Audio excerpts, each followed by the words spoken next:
the joy of selling, the joy of giving, the joy of coaching. We'll talk about joy a little later. But I would like to actually begin with a very, very simple thought. When I heard of infinite dimensions, I got into a bit of a tailspin, actually. It took me almost a week to figure out, and I'm so glad that I was asked well in advance to come and talk here. A week earlier, I wouldn't have been around. A week later, I would have said, I'm busy celebrating the Festival of Lights.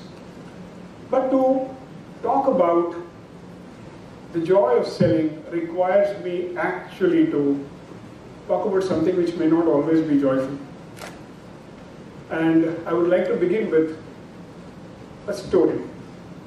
I call it the wife's warning. Yesterday morning, before leaving for Raipur, I had enough time to have my customary cup of Kadak Gujarati masala tea that my wife makes very lovingly for me. And she asked me this usual question, where are you going? I said, Raipur. Is it a B school? I said, yes. What are you going to talk on? I said, what else can I talk on? Selling. She said, okay. Let me warn you, you will not share the insurance salesman story. I was tempted to argue because the story is phenomenally powerful. It's profound. And for anybody who wants to sell, there's a very powerful lesson in it. But then I'm talking about my wife, and you really can't argue. So I told myself, on the way to Raipur, okay, I shall not share the story of the insurance salesperson. So friends, I shall not share with you the story of the insurance salesperson.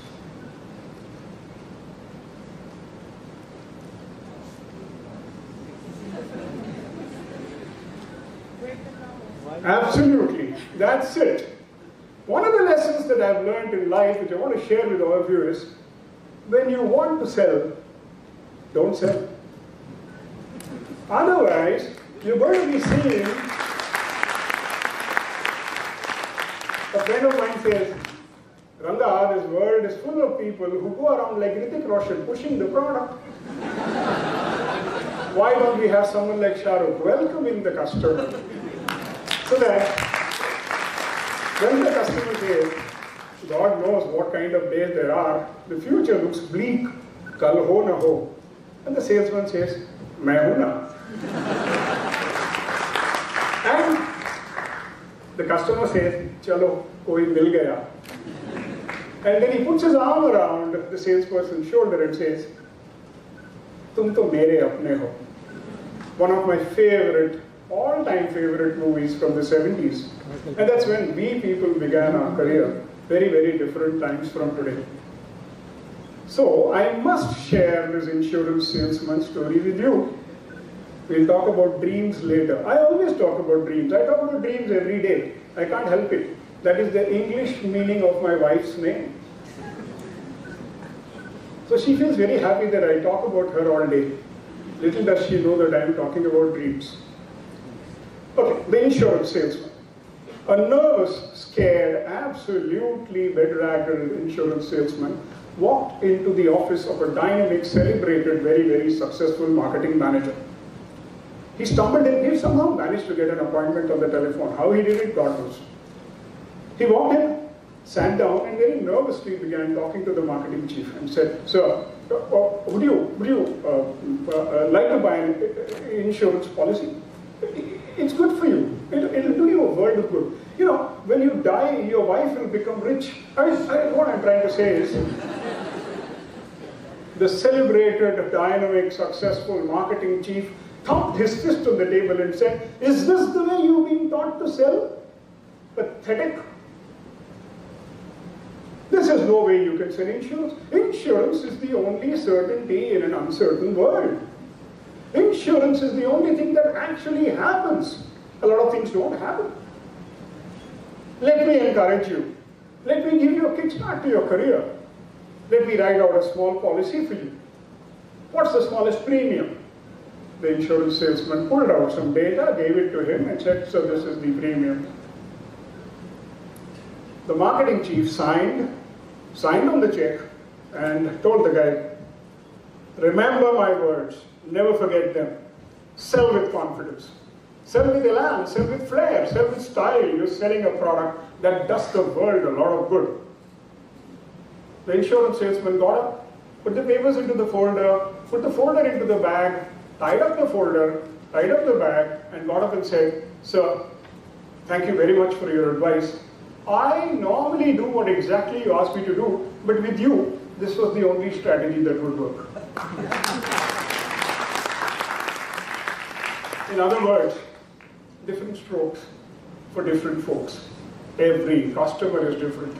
Most of us get into this kind of a thought. Customers think alike. These customers are khadus. These customers are liberal.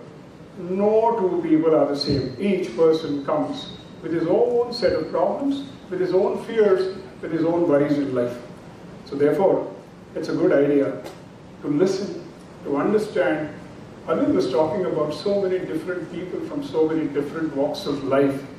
There is so much to learn from each, and I'll talk to you about how customers taught me one hell of a lot. And we talk about dreams. Infinite dimensions occur when you dream.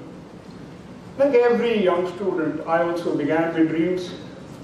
And dreams basically start from something that you play, something that you take an interest in, cricket, music, and quite a few years later in my career, I got an opportunity to sell computers.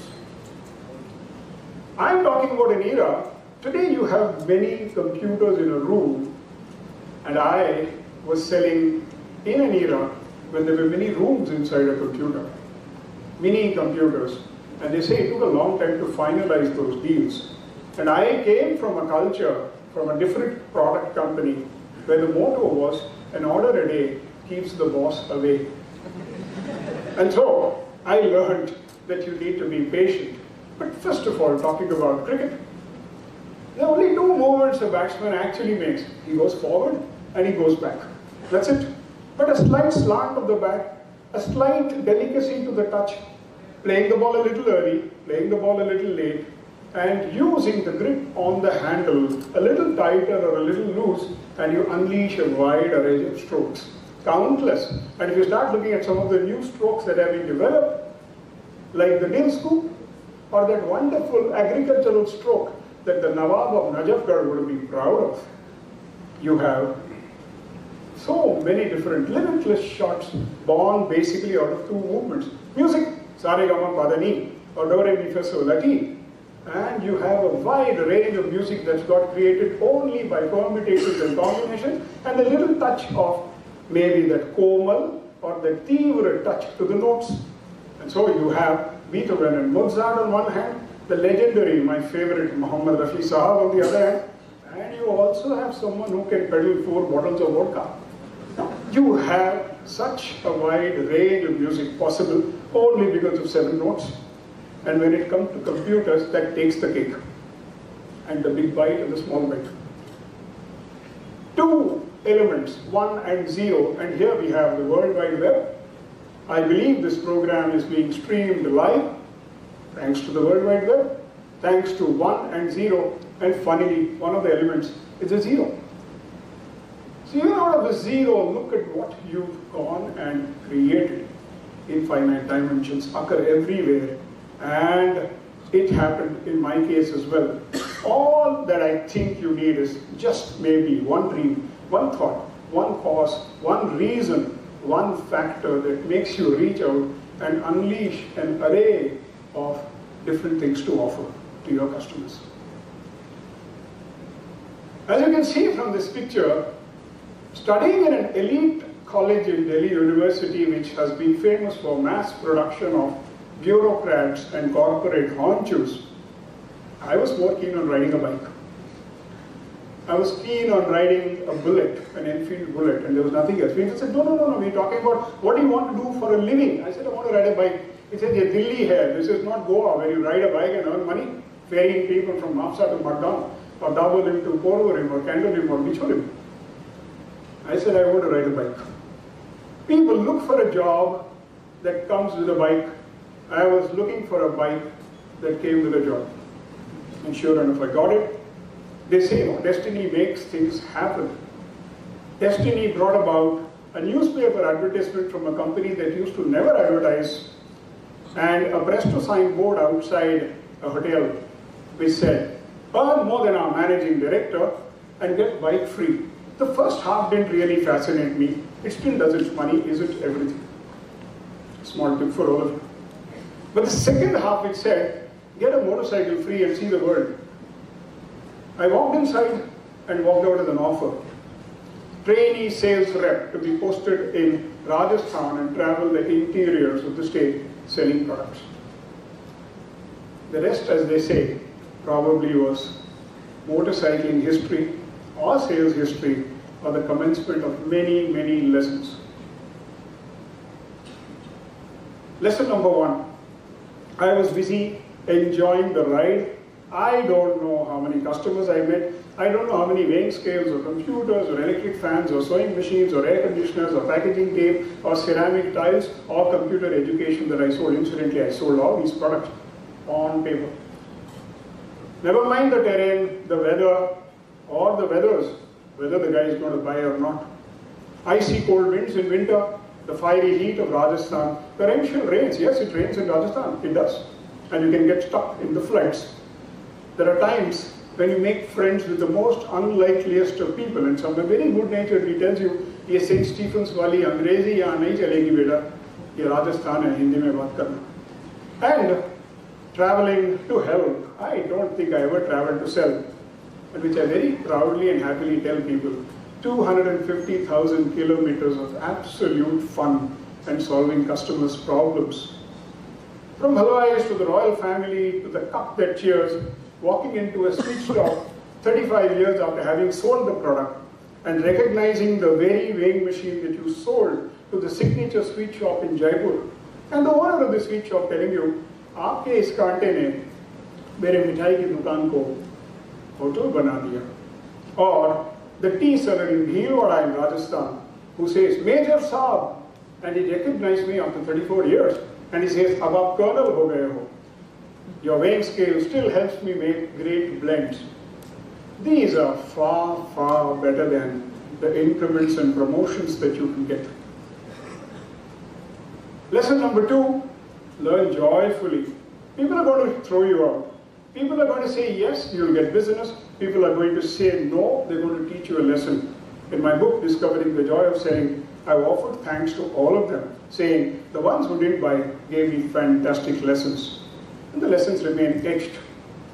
Whether it is the Chambal where you made friends with dacoits, or the river Looney, which actually one day became Looney and prevented you from crossing, and you still did. You learn to take the rough with the smooth. You learn to take no. You learn to handle yes. Success doesn't go to your head. Failure doesn't go to your stomach. The lessons came very, very handy, and I fell in love. I fell in love with people. I fell in love in Ahmedabad. Yesterday, my young friend Zishan was saying, if you really want to understand a place, your tongue helps you understand the place. What he was saying was love for the food. Well, I would say one more thing, love for the language. You speak somebody's language, and he's not going to sound confused and say, "Ate bhi nahi, vate bhi nahi, gayo to kate gayo." Lesson number 3, and something that makes me feel extremely happy to share with you. Be proud of what you do. Be proud that you actually solve people's problems. Be proud that you make things happen. Salespeople make things happen. A young set of rural marketing experts in a town in Anand in Gujarat. This class took place close to midnight because that was the only time they were available.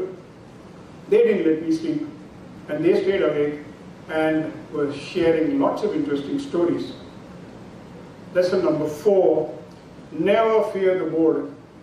Ladies and gentlemen, the one thing that drives me today, I don't work for a company, I'm no longer head of sales and marketing, but the one board that I want to get removed is the one that says, Dogs, hawkers, and salesmen not allowed. And I'm not going to rest until these boards are removed, not by my friends who follow me, not by those 3,000 youngsters who follow me, but by the president or the secretary of the housing society, because he says, you make our day, you're most welcome. Each one of us sells. Politicians sell, lawyers sell, doctors sell. Each one of you. You sold me this invite to come and talk to TEDx, and I sold you my profile. We all sell, so why is that stigma attached to the sales guy? We realized it's the sales guy who probably has a little less respect for himself. Because he thinks, I need to beg, I need to ask the customer for a favor. Nobody is doing you a favor. Nobody will do a favor unless he has a need, the man is not going to buy. So next time you go to sell, be very confident. If he has a need, he needs the product. Learn to be dignified, learn to sell with respect. And I am working with a lot of youngsters to help them gain respect. Awards will come. There are a lot of awards that have come my way. But the awards I want to share with you is a wave of awareness for regaining dignity for the salesperson. And that is my goal. That is my dream. Create the wave, stoke the flames, spread the fire, engulf the world, and make sure that you're making somebody's day. You will be responsible. You'll have to be patient. We talked about time. We talked about it. It takes a lot of time. All movements were sparked by one person. Your directors have talked about it. Every movement sparked off by one person, opposed by many, and then they finally follow you. Lesson number 6. Learn to Sell or Prepare the Hell was the name I had suggested for my book. But because the Sri Aurobindo Society was co-partnering it, they said, think of discovering the joy of selling. The only way to do business is sell. Even if your business isn't doing well, even if you want to get out of that business, you will still have to learn to sell it on OLX or wherever. So I think what's extremely important is for us to realize we sell every moment. We need to be proud. And what will gladden my heart is the way you greet a salesman next time you meet him. When a salesman does you a lot of good, do you acknowledge it? Do you ask him his name, pat him on the back and say, thanks very much? Do you discover joy by selling joy? Don't just make a living, make a life. Be well. This silver-coated, glass-bottomed beer mug that I got as one of the awards, it is unfortunately empty. But it has my name on one side and the company's name on the other. I think I've hit it on the head. My time is running out, and so is this presentation. Thanks very much. I wish you great joy.